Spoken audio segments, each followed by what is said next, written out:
وصلی اللہ تعالی علی خیر خلقہ سیدنا و نبینا و مولانا محمد وعلی آلہ وصحبہ وبارک وسلم تسلیما کثیرا۔ عن ابی موسیٰ رضی اللہ عنہ قال قال رسول اللہ صلی اللہ علیہ وسلم انما مثلی ومثل ما بعثنی اللہ بہ کمثل رجل اتی قوما فقال یا قوم انی رأیت الجیش بعینی وانی انا النذیر العریان فالنجاء فأطاعه طائفة من قومه فأدلجوا فانطلقوا على مهالهم فنجوا وكذبت طائفة منهم فأصبحوا مكانهم فصبحهم الجيش فأهلكهم واجتاحهم فذلك مثل من أطاعني فاتبع ما جئت به ومثل من عصاني وكذب ما جئت به من الحق۔ حضرت ابو موسیٰ اشعری رضی اللہ تعالی عنہ سے روایت ہے کہ رسول اللہ صلی اللہ علیہ وسلم فرماتے ہیں کہ بلا شبہ میری مثال اور اس دین کی مثال جس کے ساتھ اللہ نے مجھے مبعوث فرمایا ہے اس آدمی کی طرح ہے جو کسی قوم کے پاس آئے اور کہے کہ اے میری قوم کے لوگ، میں نے اپنی آنکھوں سے مسلح لشکر دیکھا ہے اور میں سچا اور کھلا ہوا ڈرانے والا ہوں، فن نجا تو تم لوگ دوڑو یعنی بھاگو، اپنے آپ کو بچاؤ۔ چنانچہ اس آدمی کی اس کی قوم میں سے ایک جماعت نے بات مان لی اور وہ لوگ رات کی تاریکی میں نکل گئے، فانطلقوا علی مہلہم، اور وہ آہستہ آہستہ چلتے رہے، فنجوا چنانچہ وہ نجات پا گئے، دشمن کے حملہ سے بچ گئے۔ اور اس قوم میں سے ایک جماعت نے اس آدمی کی بات جھٹلا دی، سو وہ ان لوگوں نے اپنی اسی جگہ پر صبح کی۔ اچانک ان پر صبح میں لشکر نے حملہ کر دیا اور ان سب کو ہلاک کر دیا اور ان کو جڑ سے اکھاڑ پھینکا۔ اللہ کے نبی فرماتے ہیں کہ پس یہی اس شخص کی مثال ہے جس نے میری اطاعت کی اور اس چیز کی پیروی کی جس کو میں لے کر آیا ہوں، اور یہی اس آدمی کی مثال ہے جو اس نے میری نافرمانی کی اور اس حق بات کو جھٹلا دیا جو میں لے کر آیا ہوں۔ اس حدیث کے اندر نبی اکرم صلی اللہ علیہ وسلم اپنی اتباع اور سنت کے ضروری اور لازم ہونے کو اور اتباع کرنے والے اور نہ کرنے والے کے انجام کو ایک مثال سے بیان فرما رہے ہیں کہ کوئی ایک آدمی اچانک اپنی قوم میں پہنچتا ہے اور قوم کے لوگوں سے آ کر کہتا ہے کہ ایک مسلح لشکر تم لوگوں پر حملہ کرنے کے لیے تیار ہے، میں نے اپنی آنکھوں سے دیکھا ہے اور میں بالکل سچی آپ لوگوں کو آگاہی دے رہا ہوں، انا النذیر العریان۔ اہل عرب کی عادت یہ تھی زمانے جاہلیت میں کہ جب وہ کسی خطرے سے آگاہ کرتے تھے اور اپنے اوپر اعتماد اور یقین جتلانا ہوتا تھا تو کسی اونچے جگہ پر چڑھ جاتے تھے اور اپنے پورے بدن کا کپڑا سر پہ ڈال لیتے تھے، ننگے ہو جاتے تھے اور سب کپڑا سر پہ ڈال لیتے تھے۔ یہ قوم کے لیے اس بات کی نشانی ہوتی تھی کہ یہ جو اس وقت پیغام دے رہا ہے بالکل صحیح پیغام دے رہا ہے۔ تو ایسے ہی یہ اب ایک ضرب المثل بن گیا یہ جملہ انا النذیر العریان عربی کے اندر۔ جو بھی کوئی سچا پیغام دے اور کوئی سچی کسی چیز سے واقعی حقیقی طور پر آگاہ کر رہا ہو تو اس کو کہتے ہیں النذیر العریان۔ جیسے زمانے عالیت میں ننگے ہو کر ڈرانا اپنے قابل بھروسہ ہونے کی نشانی بنا لیے تھے، تو اب یہ ایک ضرب المثل ہو گیا، ہر سچے آگاہی دینے والے کو النذیر العریان کہا جانے لگا۔ تو ایک آدمی آتا ہے اور بالکل کہتا ہے کہ میں سچی خبر دے رہا ہوں کہ اپنی آنکھوں سے ایک لشکر دیکھا ہے جو تم پر حملہ کرے گا، تم کو ہلاک کرے گا، لہذا تم سب لوگ اپنی جگہ سے ہٹ جاؤ، یہاں سے دوڑ کر بھاگو۔ اب اس کی بات کو سن کر قوم دو گھروں میں بٹ گئی۔ ایک قوم اس کی بات پر اعتماد کر لیتی ہے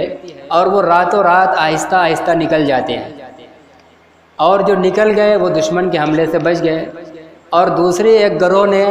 اس کو جھٹلا دیا کہ تمہاری خبر صحیح نہیں ہے، تم صحیح بات نہیں کہہ رہے ہو، اور اس کو جھٹلا کر اپنی جگہ اور مکان پر اسی جگہ ٹھہرے رہے یہاں تک کہ وہیں صبح ہو گئی۔ اور اچانک پھر اس لشکر نے صبح ایک دم بالکل علی الصبح اس قوم پر حملہ کر دیا، اور ایسا خطرناک حملہ کیا کہ جڑ سے سب کو اکھاڑ پھینکا، تو وہ لوگ ہلاک ہو گئے۔ تو ایک قوم کے اندر ایک فرد آیا جو ایک خطرے سے آگاہ کیا، اور آگاہ جس قوم کو کیا اس میں دو طرح کے لوگ ہو گئے۔ کسی نے اس آدمی کی بات پر اعتماد کیا، تو جس نے اعتماد کیا اس دشمن کے اور لشکر کے حملے سے بچ گئے، اور جس نے اس آگاہ کرنے والے کی تکذیب کی، جھٹلا دیا، وہ دشمن کے حملے کا شکار ہو کر ہلاک ہو گئے۔ تو فرماتے ہیں کہ یہی مثال ان لوگوں کی ہے جنہوں نے میری اطاعت اور پیروی کی۔ گویا میں ایک کھلا ہوا حقیقی سچا ڈرانے والا ہوں جہنم کے خطرات سے، اللہ کے قہر و جلال سے، بڑے ہمیشہ ہمیش کے عذاب سے میں تم سب لوگوں کو ڈرا رہا ہوں۔ تو جیسے اس ڈرانے والے کی بات کو سن کر لوگ دو گروہ میں بٹ گئے، ایسے ہی ہماری بات سن کر بھی لوگ دو گروہ میں بٹ گئے۔ ایک گروہ وہ جس نے ہماری اطاعت کی، ایمان لائے، اور جو حق بات دین اور سنت ہم نے پیش کیا ہے اسی کے پیچھے چل رہا ہے، اس کی پیروی کر رہا ہے۔ تو اس کی مثال تو ان لوگوں کی طرح ہے جنہوں نے ڈرانے والے کی بات کی تصدیق کی، اور صبح رات ہی میں نکل گئے تو صبح دشمن کے حملے سے بچ گئے۔ تو جس نے میری اطاعت کر لی، میری بات مان لی،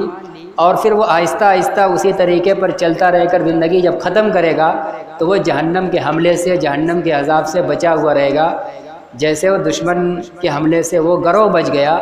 جو خبر دینے والے کی بات مان کے راتوں رات نکل گیا تھا۔ وَمَثَلُ مَنْ عَصَانِي، اور کہہ رہے ہیں کہ یہی مثال اس شخص کی ہے جس نے میری نافرمانی کی اور میرے لائے ہوئے حق دین کو جھٹلا دیا۔ جیسے اس قوم میں ڈرانے والے شخص کو دوسرے گروہ نے جھٹلایا اور وہ اپنی جگہ سے نہیں ہٹے، وہیں اپنے مکان اور جگہ پر رات میں ٹھہرے رہے یہاں تک کہ صبح ہوئی اور اچانک دشمن کا حملہ ہو گیا۔ تو مجھے جھٹلانے والوں اور میری نافرمانی کرنے والوں اور میری سنت کے خلاف چلنے والوں کی مثال انہی لوگوں جیسی ہے۔ یہ جب میری بات نہیں مانیں گے، میرے اوپر اعتماد نہیں کریں گے، اور اپنی سنت کے خلاف اپنی نفسانیات اور خواہشات اور بدعات پر پڑے رہیں گے، تو جب اچانک صبح ہوگی ان کی، یعنی موت کے بعد جب ہمیشہ کی نیند سوئیں گے، اور پھر جب ان کی صبح ہوگی قیامت کی، تو ان کے اوپر ہلاکت اور جہنم اور تباہی اور اللہ کا عذاب سب آ پڑے گا، ہلاک اور برباد ہو جائیں گے۔ تو ایک مثال کے ذریعے آپ نے یہ بات سمجھائی ہے کہ کامیابی اور کامرانی اور ہلاکت اور تباہی سے بچنے کے لیے حضرت محمد صلی اللہ علیہ وسلم کی اطاعت اور آپ کا اتباع لازم اور ضروری ہے۔ جو آپ کا اتباع اور اطاعت کرے گا وہ ہلاکت سے، عذاب سے، ان سب چیزوں سے محفوظ ہو جائے گا، اور جو آپ کی نافرمانی کرے گا یا آپ کو سرے سے جھٹلا دے گا، حق بات جو آپ پیش کریں سب کو جھٹلا دے اور سب کے خلاف چلے، وہ جب نیند سے بیدار ہوگا، جب اس کی صبح ہوگی قیامت کے دن، تو وہ ہلاکت اور عذاب میں مبتلا کر دیا جائے گا، وہ نہیں بچ پائے گا۔ بچنے کا صرف ایک راستہ ہے کہ حضرت محمد صلی اللہ علیہ وسلم کی ذات کو اپنا نمونہ بنایا جائے اور آپ کی اطاعت اور پیروی کی جائے۔ تو اسی بات کو اس حدیث کے اندر ایک مثال کے ذریعے سمجھایا ہے۔ اگلی حدیث کے اندر پھر اسی بات کو، اپنی اتباع کے لازم ہونے کو اور امت کے تئیں اپنے درد اور فکر کو بیان کر رہے ہیں، یہ بھی ایک مثال کے ذریعے سمجھا رہے ہیں۔ فرماتے ہیں عن ابی ہریرہ رضی اللہ عنہ قال قال رسول اللہ صلی اللہ علیہ وسلم مثلی کمثل رجل استوقد نارا فلما اضاءت ما حولها جعل الفراش وهذه الدواب التي تقع في النار يقعن فيها۔ کہہ رہے کہ میری مثال اس آدمی کی مثال کی طرح ہے جس نے آگ جلائی۔ ایک آدمی نے آگ روشن کیا، شمع جلائی یا بڑی آگ جلائی یا چھوٹی موم بتی جلائی، کسی بھی طرح آگ جلائی۔ فلما اضاءت ما حولها، جب آگ اچھے طریقے سے جل گئی اور اس آگ نے اپنے گرد و پیش کو، اپنے آس پاس کی جگہ کو روشن کر دیا۔ آگ جب جلتی ہے تو اجالا پھیلاتی ہے، اور وہ کسی ایک جہت میں اجالا نہیں پھیلاتی، بالکل یہاں بیچوں بیچ آگ رکھی جائے گی تو بالکل گولائی سے وہ چاروں طرف روشنی پھیلائے گی۔ تو آگ بھڑک کر اتنی تیز ہوئی کہ اس نے اپنے ماحول اور ارد گرد کو روشن کر دیا، اجالا کر دیا۔ جعل الفراش، اور جب آگ روشن ہوتی ہے، خاص طور سے چراغ موم بتی وغیرہ جب روشن کی جاتی ہے، تو اب پرندے اور پروانے، کیڑے مکوڑے اس پر آ کے گرنا چاہتے ہیں۔ کریں فجعل الفراش وهذه الدواب التي، پس پرندے اور یہ پتنگے جو آگوں میں گرتے ہیں، آگ جہاں جلتی ہے فوراً آ کر وہ وہاں پڑ جاتے ہیں، جیسے آج کے دور میں لائٹ جلتی ہے تو فوراً وہاں آ جاتے ہیں۔ کچھ پتنگوں کا یہ شیوا اور ان کی عادت ہے کہ وہ آگ اور اجالے کی جگہ پر وہ گرتے ہیں، وہاں آ کے پڑتے ہیں۔ تو پرندے پتنگے اور یہ چھوٹے چھوٹے پتنگے جو آگوں میں گرتے ہیں، جن کی عادت ہے آگ کے قریب آنا، آگ میں گرنا، تو جب آدمی آگ جلاتا ہے تو وہی پرندے اس آگ کے ارد گرد آتے ہیں اور اس میں گرنے لگتے ہیں۔ وجعل يهجزهن،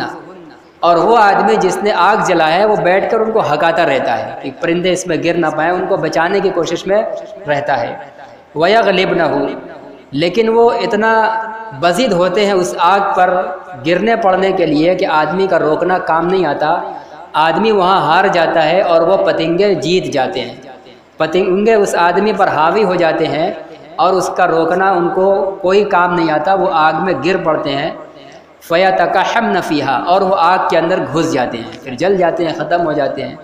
تو فرماتے ہیں کہ میری مثال ایسے ہی ہے، اسی آدمی کی طرح ہے کہ جہنم کی شمع جل رہی ہے اور اس کے ارد گرد جہنم کی آگ جو روشن ہے،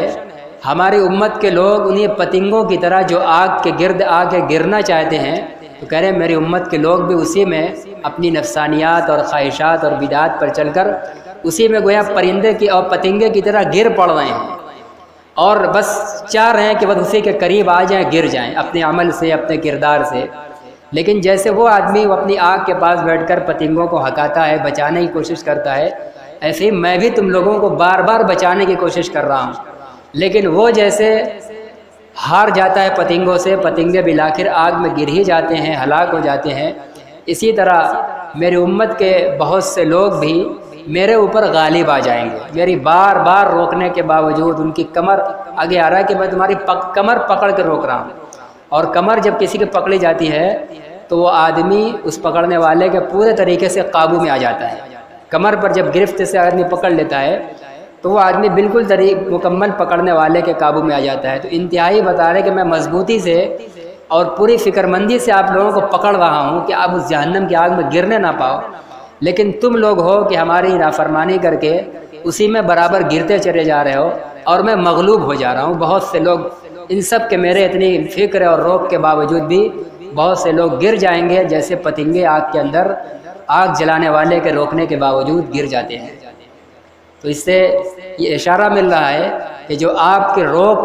جو آپ ہماری کمر پکڑ کے روک رہے ہیں، کمر پکڑ کے روکنا کیا ہے؟ وہ جو آپ تعلیمات میں لگا رہے ہیں، اپنی سنت دے رہے ہیں، اسی میں ہم لگ گئے تو گویا ہماری رسول اللہ صلی اللہ علیہ وسلم نے کمر پکڑ لی، اور جب آپ ہماری کمر پکڑ لیں گے تو انشاءاللہ ضرور یقیناً آپ ہم کو جہنم میں گرنے سے بچا لیں گے۔ لیکن ہم ہے کہ کمر چھوڑائے جا رہے ہیں، ان تعلیمات کو چھوڑے جا رہے ہیں اور بدعات میں، نفسانیات میں، گناہ میں پڑے جا رہے ہیں۔ جب کمر اپنی آپ کے ہاتھ سے چھڑائیں گے، آپ کے تعلیمات سے چھڑائیں گے، تو جیسے وہ پرندے آگ میں پتنگے گر گئے تھے تو ہم لوگ بھی، یعنی امت کے لوگ بھی اسی طرح آگ میں گر جائیں گے۔ تو اس حدیث کے اندر بھی اپنی فکر اور اپنی اطاعت کے لازم اور ضروری ہونے کو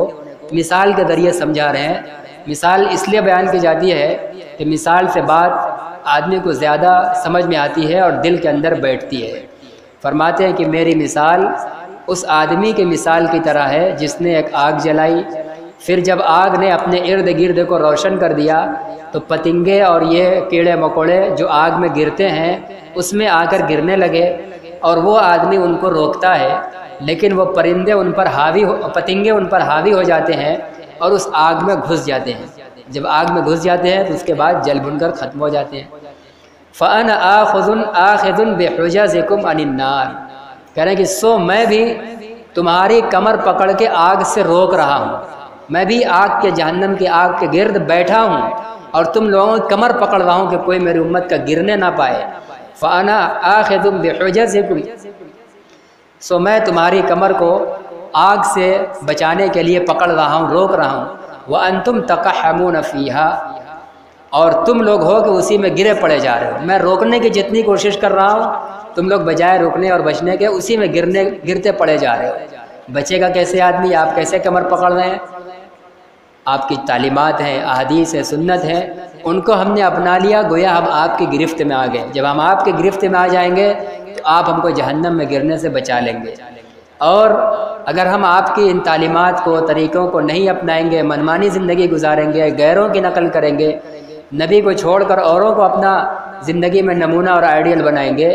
تو پھر ظاہر ہے کہ اس پتنگے کی طرح جیسے وہ آگ میں گر کر جل بھن جاتی ہے، ہم بھی جہنم کی آگ میں گر جائیں گے اور جل بھن جائیں گے۔ کہہ رہے ہذہ روایت البخاری ولمسلم نحوہا، یہ بخاری کی روایت ہے اور مسلم میں بھی اسی جیسی حدیث ہے۔ مسلم کی حدیث میں اخیر کا الفاظ اس طرح ہے، کہہ رہے فذالک مثلی و مثلکم، کہہ رہے پس یہی میری اور تم لوگوں کی مثال ہے۔ جو اوپر مثال دیا آدمی کے آگ جلانے کی اور پتنگے کو اس میں گرنے کی، تو کہہ رہے یہی ہماری اور تمہاری مثال ہے۔ جیسے وہ آدمی آگ جلا رہا ہے اور پرندے کے گرنے سے بچا رہا ہے، تو اس کی میری مثال میری جیسی ہے کہ میں پرندے کی طرح تم لوگوں کو آگ میں گرنے سے بچا رہا ہوں، اور پتنگے جیسے گرنا چاہ رہے ہیں، پتنگوں کی مثال تم لوگ جیسی مثال ہے کہ میرے روکنے کے باوجود بھی تم اسی میں گرنا چاہ رہے ہو، گرتے جا رہے ہو۔ وَأَنَا آخِذٌ بِحُجَزِكُمْ عَنِ النَّارِ، میں تم لوگوں کی کمر کو پکڑے ہوئے ہوں آگ سے بچانے کے لیے۔ ہلم علی النار، ہلم علی النار، آگ سے دور بھاگو، آگ سے دور بھاگو، یعنی جہنم کی آگ سے دور بھاگو۔ اور کیسے دور بھاگو گے؟ ظاہر ہے کہ آپ کی اطاعت اور آپ کی اتباع کے ذریعے، اس کے علاوہ کوئی اور راستہ جہنم سے نجات کا نہیں ہے۔ کہہ رہے فتغلبونی، لیکن تم لوگ مجھ پر حاوی ہوتے جا رہے ہو۔ میں جتنی روکنے کی کوشش کر رہا ہوں، تم لوگ ہماری تعلیمات کو چھوڑ کر اپنی نفسانیات اور خواہشات اور گناہ پر عمل کر کے مجھ پر حاوی ہو جا رہے ہو، تقحمون فیہا، اور اس آگ میں گرتے چلے جا رہے ہو۔ تو بہرحال اس حدیث سے پتہ چل رہا ہے کہ آپ صلی اللہ علیہ وسلم اپنی امت کے تئیں کتنا فکر مند ہیں۔ آپ کو فکر ہے اور اپنے آپ کو کہہ رہے ہیں کہ میں تمہاری کمر پکڑ کر روک رہا ہوں۔ یہ فکر ہے قرآن آپ کو کہ ایک فرد بھی میرا بھی جہنم کی آگ میں گرنے نہ پائے۔ لیکن تم لوگوں کا رویہ ایسا ہے کہ ہماری فکر اور قرآن کی کوئی قدر نہیں ہے۔ ہمارے روکنے اور بچانے کی ہزار فکر کے باوجود تم اسی میں گرنے اور پڑنے والی راہ اپنا رہے ہو۔ ظاہر ہے کہ جب ہم کو چھوڑ کر دوسری راہ اپناؤ گے تو پھر تم اس میں ہلاک ہو جاؤ گے۔ کامیابی کا مدار اور بنیاد صرف آپ صلی اللہ علیہ وسلم کی ذات، آپ کی اتباع اور آپ کے ارشادات ہیں۔ اس کے علاوہ کوئی چیز حقیقی کامیابی کی بنیاد نہیں ہو سکتی۔ آگے پھر آپ صلی اللہ علیہ وسلم کو اور آپ کی بات اور آپ کے دیے ہوئے علم کو جو قبول کر لے، جو اس سے فائدہ اٹھا لے، یا جو بالکل قبول نہ کرے، ادھر توجہ بھی نہ کرے، سر بھی اٹھانے کی نہ کہ اس کو سر بھی اٹھانا ادھر گوارا نہ ہو آپ کی بات سننے اور سمجھنے کی طرف، ایسے لوگوں کی آپ ایک مثال اب دے رہے ہیں۔ ان کو مثال سے سمجھا رہے ہیں کہ ہماری بات کے سننے اور قبول کرنے والے، اور سننے اور قبول کر کے عمل کرنے والے اور اس کو دوسرے تک پہنچانے والے کی کیا مثال ہے، اور جو سرے سے ہماری بات کی طرف سر ہی اٹھانا گوارا نہیں کرتا، سننا ہی نہیں چاہتا، تو یاد رکھنا عمل کرنا کی دور کی بات، اس کی کیا مثال ہے۔ ان دونوں قسموں کو لوگوں کو آپ نے ایک مثال سے ان کی حیثیت بیان فرمائی ہے۔ فرماتے ہیں ابو موسیٰ اشعری رضی اللہ تعالیٰ عنہ سے روایت ہے، ان ابی موسیٰ اشعری قال قال رسول اللہ صلی اللہ علیہ وسلم مثل ما بعثني الله به من الهدى والعلم كمثل الغيث الكثير اصاب ارضا۔ رسول اللہ صلی اللہ علیہ وسلم نے فرمایا کہ اس علم و ہدایت کی مثال، جو ہدایت قرآن و سنت اور جو علم کریں کہ جس علم و ہدایت کے ساتھ اللہ نے مجھے مبعوث کیا ہے، کرے اس علم و ہدایت کی مثال جس کو دے کر اللہ نے مجھے مبعوث کیا ہے، بھیجا ہے، کمثل الغیث الکثیر، اس موسلا دھار بارش کی طرح ہے، اصاب ارضن، جو کسی زمین پر پڑتی ہے، فکانت منہا طائفۃ طیبۃ، پس زمین کا ایک عمدہ ٹکڑا تھا، قبلت الماء، اس نے پانی کو قبول کر لیا، جذب کر لیا، فانبتت الکلأ والعشب الکثیر، اور اس زمین نے بارش کا پانی جذب کر کے بہت سی گھاس اور سبزہ اگایا، اس میں بہت سے ہریالی کھیتیاں پودے اگے۔ وکانت منہا اجادب، اور زمین کا کچھ سخت ٹکڑا تھا، زمین کا کوئی حصہ سخت تھا، اس کے اندر پانی جذب کرنے کی صلاحیت نہیں تھی، مثلا پتھریلا تھا۔ امسکت الماء، اس ٹکڑے نے کیا کیا، بارش کے پانی کو اپنے اندر روک لیا۔ وہ علاقہ پتھریلا علاقہ تھا، مٹی کا نہیں تھا کہ وہ پانی کا اپنے اندر جذب کرتا، بنجر زمین تھی، اگانے کی اس کے اندر صلاحیت نہیں تھی، لیکن وہ زمین سے کچھ ڈھلان پر واقع تھا، گڈھے کی طرح وہاں تھا، اور جب گڈھا جس جگہ ہوتا ہے وہاں بارش کا پانی جمع ہوتا ہے۔ تو اس زمین کے اس ٹکڑے نے جس کے اندر اگانے کی صلاحیت نہیں تھی، وہ سخت تھا، اس نے یہ کیا کہ اپنے گڈھے میں ہونے کی وجہ سے خود پانی جذب کر کے اگایا تو نہیں، لیکن پانی کو اپنے اندر روک لیا۔ فنفع اللہ بہ الناس، پھر اللہ نے اس کے ذریعے لوگوں کو فائدہ پہنچایا۔ جب کسی گڈھے میں پانی جمع ہو گیا تو جانور کو ضرورت ہوگی جا کر وہاں پیے گا، انسان کو ضرورت ہوگی وہاں پیے گا، اسی طرح کسانوں کو ضرورت ہوگی پانی سینچائی کرنے کی، تو اسی گڈھے کا بارش کا پانی لے کر اپنے کھیت میں ڈالیں گے۔ تو یہ دوسرا ٹکڑا پانی اپنے اندر جمع کر رہا ہے، خود فائدہ نہیں اٹھا رہا ہے اور خود اپنے اندر سے کچھ نکال نہیں رہا ہے، لیکن اتنا ہے کہ وہ اپنے اندر روک لے رہا ہے تو دوسرے اس سے فائدہ اٹھا لے رہے ہیں۔ تو کہہ رہے پھر اس ٹکڑے سے اللہ تعالیٰ دوسرے انسانوں کو فائدہ پہنچاتا ہے۔ فشربوا، چنانچہ وہ لوگ پیتے ہیں، وسقوا، اور سیراب ہوتے ہیں، وزرعوا، اور اس پانی سے کھیتی کرتے ہیں۔ یہ دو ٹکڑے ہو گئے۔ وأصاب منها طائفة أخرى، اور وہ بارش زمین کے ایک تیسرے ٹکڑے پر پڑی، یعنی زمین پر جو بارش پڑی تو زمین کے 3 قسم کے ٹکڑے ہوئے۔ پہلا ایک ٹکڑا وہ جو عمدہ ٹکڑا تھا، جس کے اندر اگانے کی صلاحیت تھی، بہترین علاقہ تھا، پانی پڑتے ہی اس نے پانی جذب کر لیا اور اس نے کھیتی اگایا، لوگوں کو کھیتی کام آئی۔ اور دوسرا ٹکڑا جو سخت تھا، اس کے اندر جذب کرنے کی صلاحیت نہیں تھی، لیکن اس کی ڈھلان میں واقع تھا، کچھ گڈھا نما تھا، تو اس نے اپنے اندر پانی روکا، لوگوں نے اس گڈھے سے پانی پیا، جانوروں کو پلایا، کھیتی میں ڈالا، بہرحال اس سے لوگوں کو فائدہ ہوا ہے۔ اور تیسرے ٹکڑے پر جس پر بارش کا پانی پڑا تو کرے انما ہی قیعان، وہ بالکل چکنا اور چٹیل ٹکڑا تھا، بالکل چکنا سخت، نہ اس کے اندر روکنے کی صلاحیت، اور بالکل سنگ مرمر کی طرح چکنی جگہ ہے، ڈھار کی طرح ہے کہ پانی رک بھی نہیں سکتا، پانی بس صرف آسمان سے برسات کا ہو رہا ہے تو وہاں پڑ رہا ہے اور وہاں سے ڈھرک رہا ہے، نہ تو وہ اپنے اندر اس کو جذب کر رہا ہے، چوس رہا ہے، اور نہ وہاں جمع ہو رہا ہے کہ بعد میں کوئی اس سے فائدہ پہنچائے۔ تو یہ تیسرا ٹکڑا ہوتا ہے جس پر پانی پڑتا ہے بارش کا، یہ وہ ٹکڑا ہوتا ہے جو بالکل چٹیل اور چکنا ہوتا ہے۔ ام لا تمسک ماء ولا تنبت کلاء، جو نہ تو پانی کو روکتا ہے، گڈھا وڈھا بھی نہیں ہوتا، ڈھلان میں بھی نہیں ہوتا کہ وہاں پانی کچھ جمع ہو جائے، تو وہ اپنے اندر پانی کو روکتا نہیں، ولا تنبت کلاء، اور وہ بنجر ہے، اس کے اندر اپنے اندر چوسنے کی صلاحیت نہیں ہے، جب چوستا نہیں ہے تو اپنے اندر سے کوئی گھاس اور کھیتی بھی نہیں اگاتا۔ تو یہ تیسرا ٹکڑا جو ہے یہ سب سے بیکار ہے۔ پہلا سب سے زیادہ نفع بخش ہے کہ خود بھی فائدہ اٹھا رہا ہے، اپنے اندر پانی جذب کر رہا ہے، اور پھر پانی جذب کر کے اندر سے کوئی چیز پیدا بھی کر رہا ہے، کھیتی اور سبزہ وغیرہ، درخت وغیرہ، جس سے مخلوق کو فائدہ ہو رہا ہے۔ اور دوسرا ٹکڑا وہ ناکارہ ہے، محروم ہے کہ وہ خود اس کے اوپر پانی پڑ رہا ہے، لیکن اپنے اندر اپنے کو اس لائق نہیں بنایا کہ وہ خود اس سے فائدہ اٹھاتا، لیکن یہ ایک درجہ اس کے اندر یہ ہے خوبی کہ اس کے اندر جمع ہے تو اب لوگ اس سے فائدہ اٹھا سکتے ہیں۔ تو یہ بھی کچھ نہ کچھ درجے میں غنیمت ہے، کچھ کام کا ہے کہ اپنے فائدہ نہیں اٹھا رہا ہے، کم سے کم دوسرے تو اس سے فائدہ اٹھا رہے ہیں۔ لیکن یہ تیسرا ٹکڑا سب سے بیکار ہے، نہ وہ خود پانی سے فائدہ اٹھا رہا ہے، اپنے اندر چوس رہا بھی نہیں رہا ہے، اور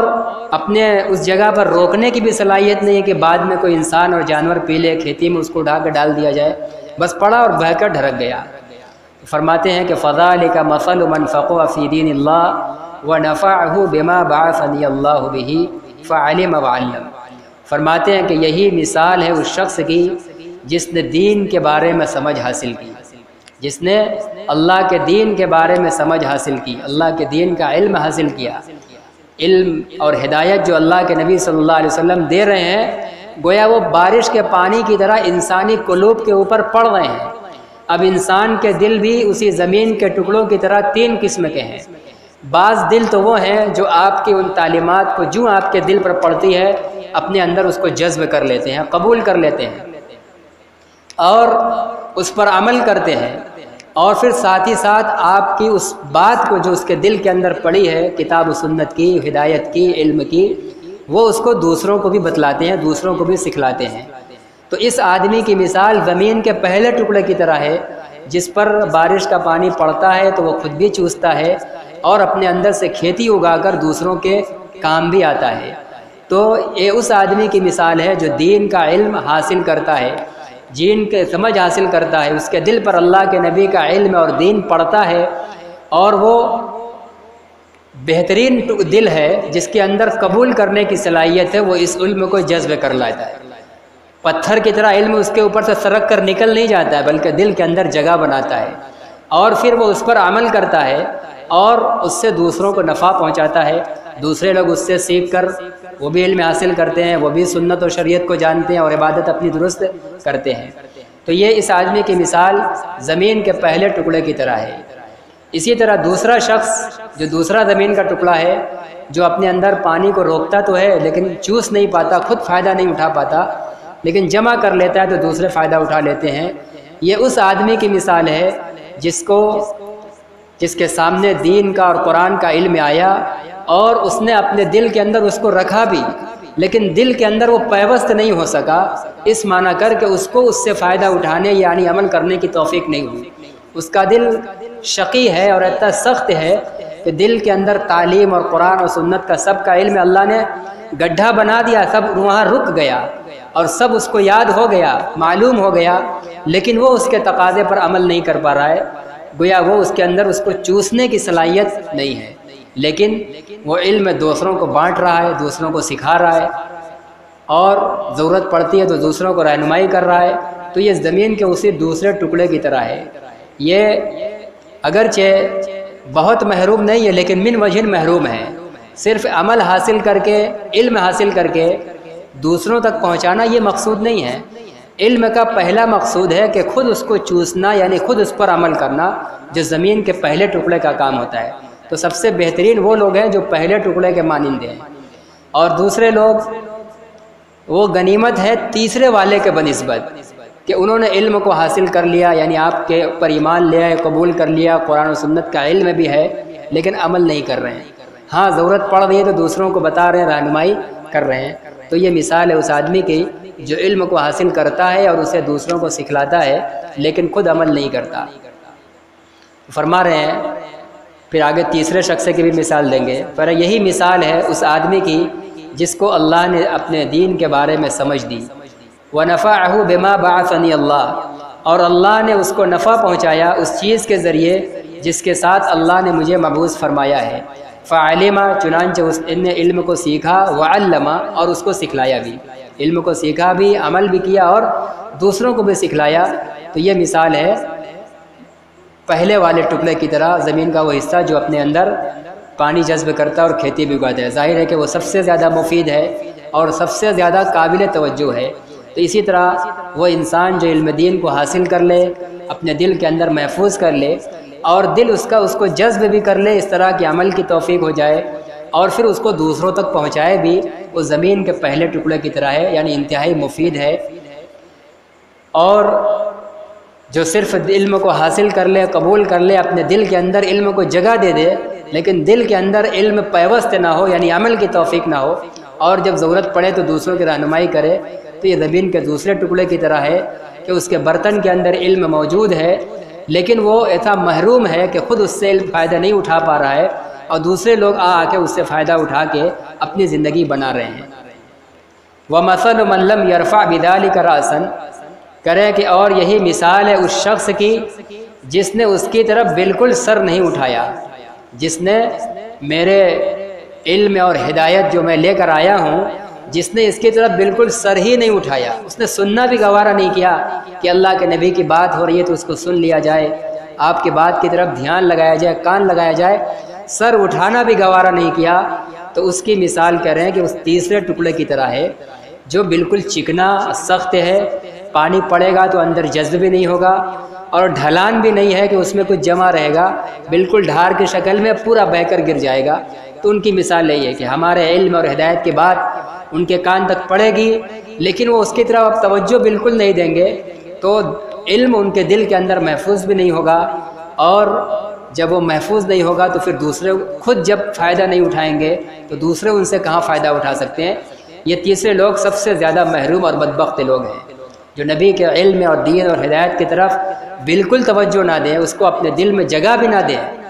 ایک تو یہ ہے کہ سیکھ کر عمل کرنا یہ اعلیٰ درجہ ہے، لیکن کوئی سیکھنا بھی گوارا نہ کرے کہ کم سے کم سیکھ لیں تاکہ ضرورت پڑے تو کسی کی رہنمائی کر دیں، یہ بھی اگر نہ ہو تو کہہ رہے ہیں کہ زمین کے وہ چٹیل اور بیکار ٹکڑے کی طرح ہے، نہ وہ خود فائدہ مند ہے نہ دوسروں کو فائدہ پہنچا سکتا ہے، یہ سب سے بڑا محروم آدمی ہے۔ تو کہہ رہے ہیں کہ یہی زمین کے چکنے اور چٹیل حصے کی مثال اس شخص کی ہے جو اس علم و ہدایت کی طرف بالکل سر نہ اٹھائے۔ وَلَمْ يَقْبَلْ هُدَى اللَّهِ الَّذِي أُرْسِلْتُ بِهِ، اور نہ قبول کرے اس علم و ہدایت کو جس کے ساتھ اللہ نے مجھے بھیجا ہے، نہ اس کی طرف سر اٹھا رہا ہے، نہ سننا چاہ رہا ہے، نہ اس کو قبول کرنا چاہ رہا ہے، تو اس کی مثال زمین کے اس چٹیل اور چکنے حصے کی طرح ہے جس کے اندر نہ پانی جذب کرنے کی صلاحیت ہے اور نہ پانی اپنے اندر روکنے کی صلاحیت ہے کہ کسی کو کام آ سکے۔ یہ تیسرا آدمی سب سے محروم ہے۔ اب ہمیں خود فیصلہ کرنا ہے، اللہ کے نبی نے مثال سے واضح کر دیا، اگر زمین کے تینوں ٹکڑے ہمارے سامنے رکھے جائیں اور آفر دیا جائے کہ ان میں سے کسی ایک کو منتخب کر لو، تو ہم کس کو منتخب کریں گے؟ ظاہر ہے کہ زمین کا وہی ٹکڑا منتخب کریں گے جہاں بارش کا پانی پڑنے کے بعد وہ ٹکڑا اپنے اندر پانی جذب کرے اور اپنے اندر کھیتی اگانے کی صلاحیت رکھتا ہو۔ جو ڈھلان والی جگہ ہو یا وہ جگہ جہاں صرف پانی پڑا رہتا ہے اپنے اندر جذب نہیں کرتا، اس کو ہم پسند نہیں کریں گے۔ پہلے نمبر پر ہم اسی کو ترجیح دیں گے کہ ہم وہی ٹکڑا لیں جو خود بھی اپنے اندر پانی قبول کر لے اور پھر کھیتیاں اگا کر ہم لوگوں کے بھی کام آئے۔ تو اسی طرح ہم لوگوں کو دین کے معاملے میں بھی ایسا ہی بننا ہے کہ آپ کے علم اور ہدایت کی طرف کان لگانا ہے، سر اٹھانا ہے، اس کو قبول کرنا ہے، اس کو اپنے دل کے اندر اتارنا ہے، اس طرح کہ علم دین کے اندر دل کے اندر محفوظ بھی ہو جائے اور پھر اس کے مطابق عمل بھی ہو جائے، اور پھر ضرورت پر دوسروں کو رہنمائی مل جائے تو زمین کے پہلے ٹکڑے کی طرح ہم انتہائی کارآمد ہوں گے اور آخرت کے اعتبار سے بڑے اونچے درجات کے ہم مستحق ہوں گے۔ اللہ تعالی ہم سب کو ان ہدایات پر کہنے اور سننے سے زیادہ عمل کی توفیق عطا فرمائے۔